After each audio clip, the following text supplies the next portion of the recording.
उत्तर प्रदेश की जनजातियों को देखते हैं। उत्तर प्रदेश की जनजातियां भी काफी महत्वपूर्ण है। यहाँ से भी एक प्रश्न पूछ लिया जाता है आपके उत्तर प्रदेश पीसीएस या फिर समीक्षा अधिकारी, lower PCS, UP triple SC, जितने भी एग्जाम है यूपी के, सभी में इसे एक प्रश्न जरूर पूछे जाते हैं। तो इसे बेहतरीन तरीके से देखने की जरूरत है। छोटा सा टॉपिक है पर आपको एक प्रश्न सही दे जाता है। आइए देखते हैं सबसे पहले उत्तर प्रदेश।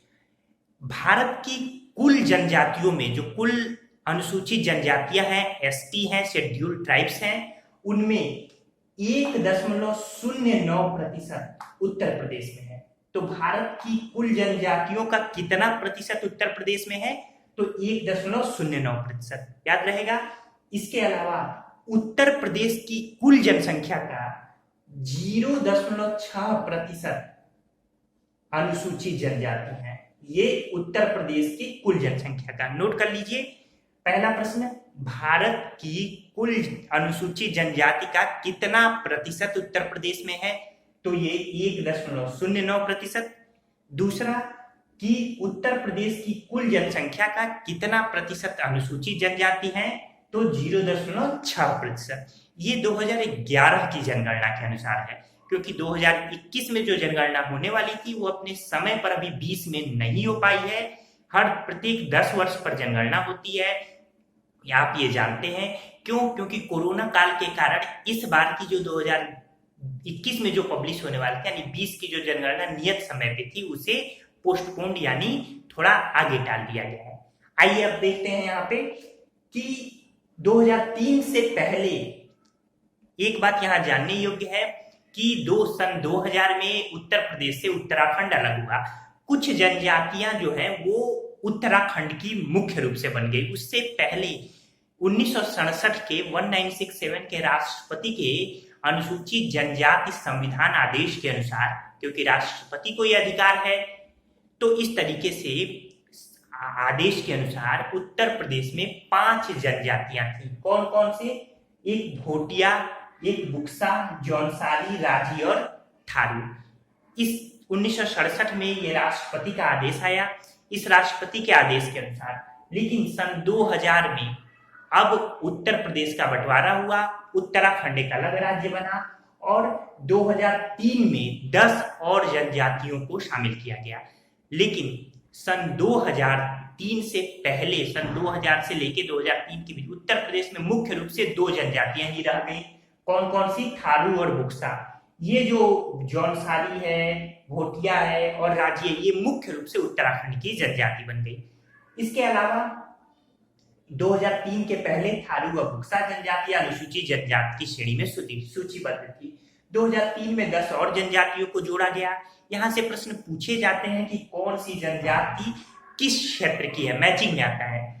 तो गोंड एक बहुत बड़ी, उत्तर प्रदेश की सबसे बड़ी जनजाति गोंड है। 2001 के पहले थारू थी, लेकिन बंटवारे के बाद 2001 की जनगणना में थारू सबसे बड़ी जनजाति थी, लेकिन उत्तर प्रदेश के बंटवारे पर यानी उत्तराखंड जब इससे अलग हुआ तो सबसे बड़ी जनजाति जो बन गई है वो गोंड बन गई है और थारू तीसरे स्थान पर चली गई है। गोंड जनजाति की ही उप जनजाति है राजगोंड, पठारी, धुरिया, नायक और ओझा। ये सब गोंड की ही उपजाति है। तो आप यहाँ देखिए कि गोंड जनजाति कहाँ कहाँ पाई जाती है? महाराजगंज, सिद्धार्थनगर, बस्ती, गोरखपुर, देवरिया, मऊ, आजमगढ़, जौनपुर, बलिया, इसके अलावा गाजीपुर, वाराणसी, मिर्जापुर और सोनभद्र, याद रखिएगा। दूसरा है खरवार, जिसको खैरवार भी कहते हैं। खरवार जनजाति देवरिया, बलिया, गाजीपुर, वाराणसी, चंदौली और सोनभद्र में। सहरिया जनजाति ललितपुर, ये जो एक है ना, ये तो विशेष रूप से याद करना है। सहरिया जनजाति ललितपुर में पाई जाती है। परहिया जनजाति सोनभद्र में, परहिया। फिर बैगा जनजाति भी सोनभद्र में। फिर पंखा और पनिका, ये दोनों एक ही जनजाति, ये उप जनजाति है। तो पंखा और पनिका सोनभद्र और मिर्जापुर में। फिर से देख लीजिए, पंखा और पनिका सोनभद्र और मिर्जापुर। अगरिया जनजाति, ये भी सोनभद्र की। पथारी जनजाति, ये भी सोनभद्र की। इसके अलावा चेरो जनजाति सोनभद्र, चंदौली और वाराणसी, जबकि भुइया और भुनिया जनजाति सोनभद्र। तो ये 10 जनजातियां जोड़ी गई। ये किस किस जिले में पाई जाती है जरूर आपको स्मरण रखना है। स्क्रीनशॉट आपके सामने आप ले सकते हैं। यहाँ एक और मैं बता दूं, माहीगीर जनजाति, माहीगीर जनजाति उत्तर प्रदेश में कहाँ पाई जाती है?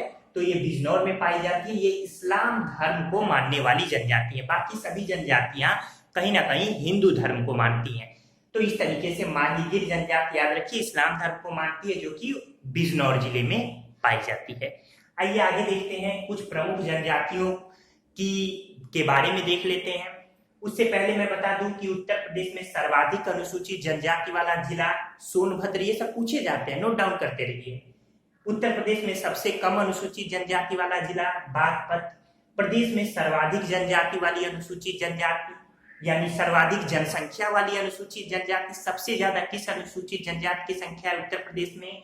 तो गोंड, फिर खरवार और थारू। ये 2001 वाली जनसंख्या में थारू थी, लेकिन अब 2011 के बाद गोंड हो गई है, ध्यान रखिएगा। कुछ किताबें अभी भी पुराना आंकड़ा लेके चल रही हैं। इसके बाद कर्मा लोक नृत्य है, किस जनजाति का कर्मा लोक नृत्य है?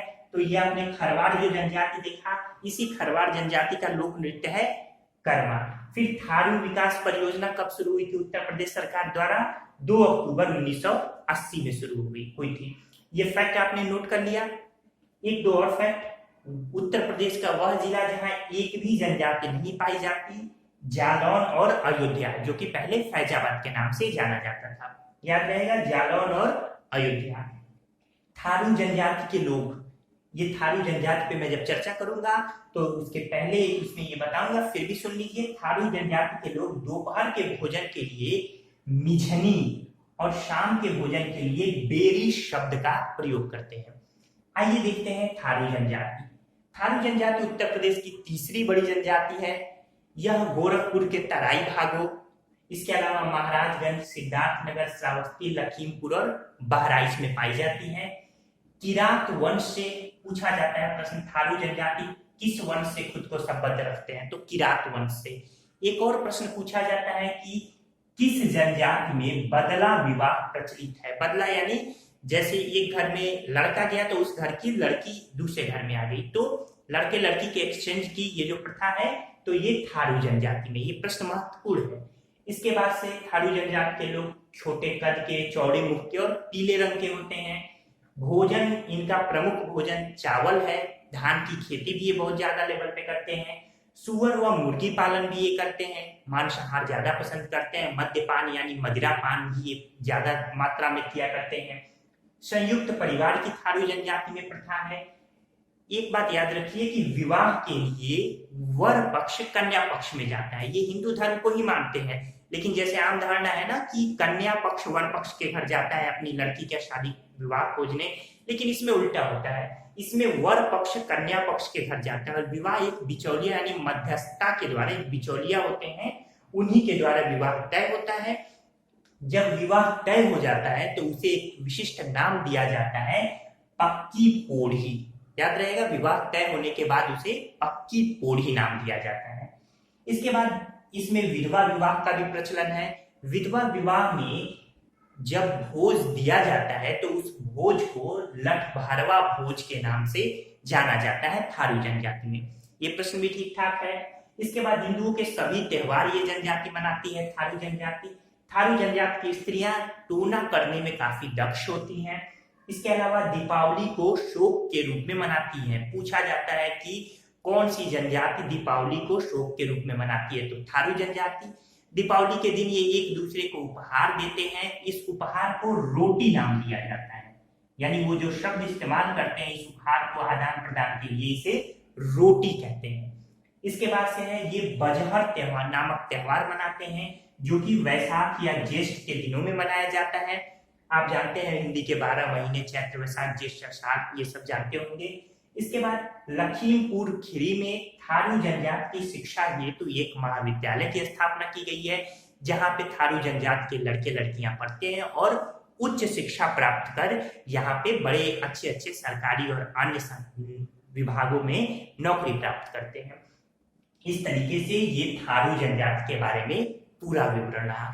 जो भी आपकी परीक्षा में पूछे जा सकते हैं सब कुछ मैंने यहाँ समाहित किया है। ध्यान से पढ़िए, छोटे छोटे टॉपिक हैं पर आपको मार्क्स सुनिश्चित कर जाएंगे।